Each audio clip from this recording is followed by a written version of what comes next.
Hello বন্ধুরা, কেমন আছো তোমরা সবাই? আশা করছি সবাই ভালো আছো। আমিও অনেকটাই ভালো আছি।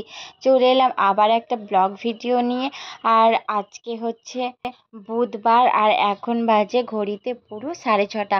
এখন থেকে আমি ব্লগটা স্টার্ট করছি। তো প্রত্যেক দিনের মতো 5:30তেই উঠেছি, ব্রাশ করেছি, সব কিছু করার পর একদম কাপড় টাপড় ছেড়ে এই যে চলে এসেছি মন্দিরে। সমস্ত কাজকর্ম করে নিয়ে তারপরে যাব ঘরের আবার সমস্ত কাজকর্ম করব, সেগুলো তোমাদের কাছে শেয়ার করব। তো দেখো, মন্দির থেকে আমার দিনটা শুরু হয়।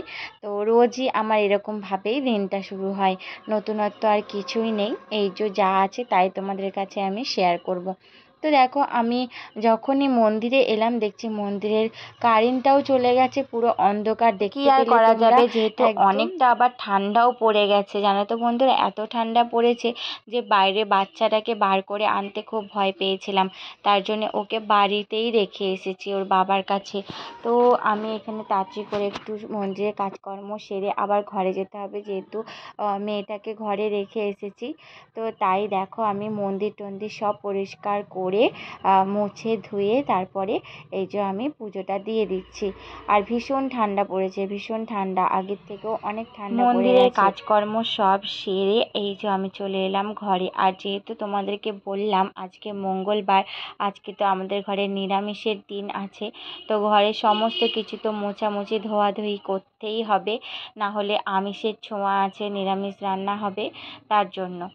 তো তাই দেখো, আমি ঘর মুছে আর এই যে সব বঁটি শিল নোড়া সমস্ত কিছু আমি আবার জল দিয়ে ভালো করে ধুয়ে নেব। আমাদের গ্যাসের ওখানটা ভালো করে নির্মা দিয়ে ধুয়ে নিয়েছি।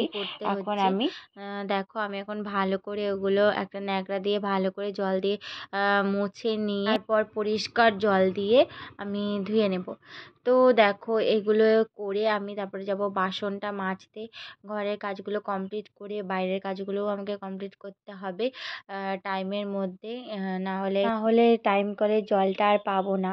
তো জল না থাকলে সব দিক দিয়েই বেশি অসুবিধা হয়ে যায়। আজকে আবার বাসনও আছে অনেকটা মাজার, আবার কাচাও অনেকটাই হয়ে রয়েছে। হ্যালো বন্ধুরা, কেমন আছো তোমরা সবাই? আশা করি সবাই ভালো আছো, আমিও অনেকটাই ভালো আছি। তো চলে এলাম আবার একটা নতুন ব্লগ ভিডিও নিয়ে। আজকে হচ্ছে মঙ্গলবার, আর এখন বাজে 9:30। তো এখন থেকে আমি ব্লগটা স্টার্ট করছি। সকালে সব বাসি কাজকর্ম হয়ে গেছে। আজকে যেহেতু মঙ্গলবার, বাড়িতে নিরামিষ রান্না হবে, তো তার জন্য সব কিছু ধোয়া মোছা করতে হয়। তো সব কিছুই হয়ে গেছে, তোমাদের কাছে একটু একটু শেয়ার করেছি, সকালের কাজ বেশি শেয়ার করতে পারিনি। তো কি বাবা, কি দেখো, আমার সোনার তোমাদেরকে কিছু বলতে চাই মনে হয়। কি বলবে বাবা? তো আমরা দুজনে আজকে ইন্ট্রোটা দিচ্ছি। তো বন্ধুরা, এখনও বাজারঘাট কিছু করা হয়নি, তো আসবে, তারপরে রান্না হবে। আর আমি দেখো শাড়িটা পাল্টে নাইটি পরে নিয়েছি, আবার একটু পরে চান করব। চান করে আবার তোমাদের সামনে আসবো। তো চলো, দেখতে থাকো তোমরা। তো দেখো বন্ধুরা, আমি মামাম সোনাকে এখানে বসিয়ে দিয়েছি। আর ও খেলনা নিয়ে খেলবে না বলছে, শুধু কান্নাকাটি করছে বলে আমি ওকে এই বাটি দুটো দিয়েছি। ও তাই নিয়ে খুব খুশি, ওইগুলো নিয়ে ও খেলা করছে। আর দেখো তোমরা, বাসনগুলো আমি মেজে এসেছি, বললাম না অনেকগুলোই বাসন ছিল। তো আজকে তোমাদেরকে সেগুলো শেয়ার করিনি। আর দেখো, কলের থেকে মা জলও এনে দিয়েছিল, সেগুলোকে তুলে রেখে দিয়ে এই যে আমি চান টান করে একবারে চলে এলাম পুজো দেওয়ার জন্য। তো আমি পুজোটা দিয়ে তারপরে যাব রান্না করতে। আর এদিকে দেখো, মাম্মামকে মা একটু ঘুরিয়ে নিয়ে এলো। ও যেহেতু বাইরে থাকছে না, তো তাই ওকে একটু ঘুরিয়ে নিয়ে এলো।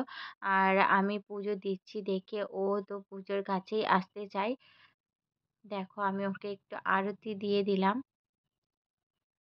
আর ও আমার কোলে আসার জন্য দেখো কেমন করছে। আমি ওকে একটু প্রসাদ খাইয়ে দিচ্ছি, আর মাকেও প্রসাদ দিলাম। আজকে যেহেতু মঙ্গলবার, আর লাড্ডু দিয়েই আমাদের পুজো দেওয়া হয়।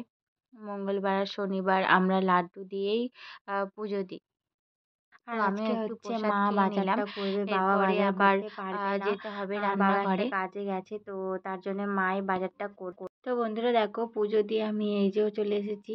বাজার নিয়ে এসছে মা, তাই তোমাদেরকে একটু দেখিয়ে নিই। দুটো ফুলকপি, একটা বাঁধাকপি, একটা মূলো, আর আছে পটল, গাজর আর বিনস, এইসবই রয়েছে, আলু আছে। তো চলো দেখি রান্না করে। এখানে মাম্মাম সোনাকে পাঁপড় কিনে এনে দিয়েছে মা। তো ও পাঁপড়টাকে সেই হাতে করে করে একদম গোটা গায়ে মাখছে, তাই তোমাদের কাছে একটু দেখিয়ে দিলাম, গোটা গায়ে মেখেছে।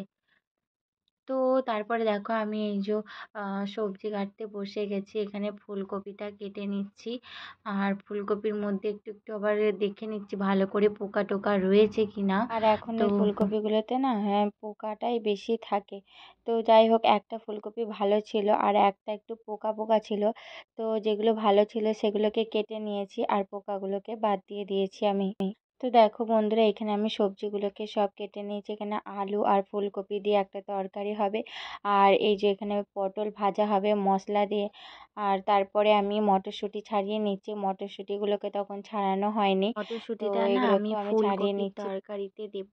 ফুলকপি, আলু আর মটরশুঁটি দিয়ে একটা গা মাখা মাখা তরকারি করব। তো আর করব পোস্ত। পোস্তটাও রান্না করতে হবে, যেহেতু আজকে হচ্ছে নিরামিষ। তো নিরামিষের দিন পোস্ত তো আমাদের বাড়ি হতেই হবে, কারণ আমার বর মশাই আছে, উনি আবার পোস্ত ছাড়া খাবেন না। সে যতই তরকারি দাও নিরামিষ না কেন, রান্না হলে তুমি পোস্ত অনেক তো ওকে পোস্ত খেতেই লাগবে। হবে। এমনই ব্যাপার।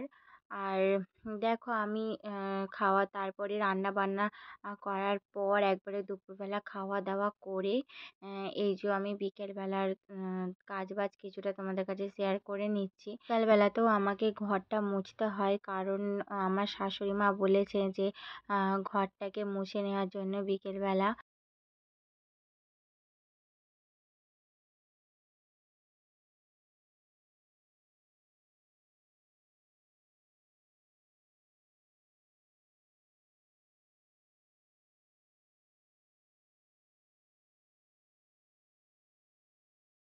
তো বন্ধুরা দেখো, আমি সব কিছু কাজকর্ম করে সন্ধে দিয়ে এসে এই যে আমি চলে এলাম রান্নাঘরে। তো রাত্রেবেলা আজকে রান্না হবে আলুর দম আর রুটি। আলুর দমটা আমি একটু বেশি করেই করছি, কারণ সকালবেলাতেও খাওয়া যাবে, আর রুটিটাও বেশি করে নিচ্ছি। সকালে যদি একটু থাকে তো খেয়ে নেওয়া যাবে, আর না হলে না অনেকটা দেরি হয়ে যায় সকালের খাবার খেতে, সেই 11টা বেজে যায়। তো সকালের খাবার যদি 11টার সময় খাই, তাহলে আর দুপুরের খাবার কখন খাবো তোমরাই বলো। তো তার জন্য আমি এই একটু রুটি আর তরকারিটা বেশি করে নিচ্ছি, যাতে সকালে কিছু খেতে পারি। তো যাই হোক, দেখো আমি ওদিকে কড়াইয়ের মধ্যে একটু জিরে ফোড়ন দিয়ে আলুটাকে ভেজে নিচ্ছি ভালো করে। তারপরে আমি আলুটাকে ভেজে নেওয়ার পরে মশলা টশলা দিয়ে দেবো। আর এদিকে দেখো আমি রুটিগুলোকে সব করে নিচ্ছি, আর রুটিগুলো বেশ ভালোভাবেই সব ফুলে ফুলে উঠছে। তো আলুটাও আমার ভাজা কমপ্লিট হয়ে গেছে। এখন আমি এর মধ্যে আদা, শুকনো লঙ্কা আর হচ্ছে তোমার জিরে, এই টমেটো, এই চারটে জিনিস পেস্ট করে আমি দিয়ে দিয়েছি, আর নুন আর হলুদ দিয়ে দিয়েছি। দিয়ে একটু ভালো করে আমি কষে নেব। আলুগুলোকে কষিয়ে কষিয়ে তারপরে আমি এর মধ্যে জলটা দিয়ে দেবো। তো দেখো আলুটা আমার কষানো কমপ্লিট হয়ে গেছে, এখন আমি জলও দিয়ে দিচ্ছি পরিমাণ মতো। তো একটু বেশি করে জল দিলাম, কারণ আর আলুটা তো ওইদিকে সেদ্ধ আমার করা রুটি নেই, করাও একটু হয়েই টাইম এসছে। লাগবে।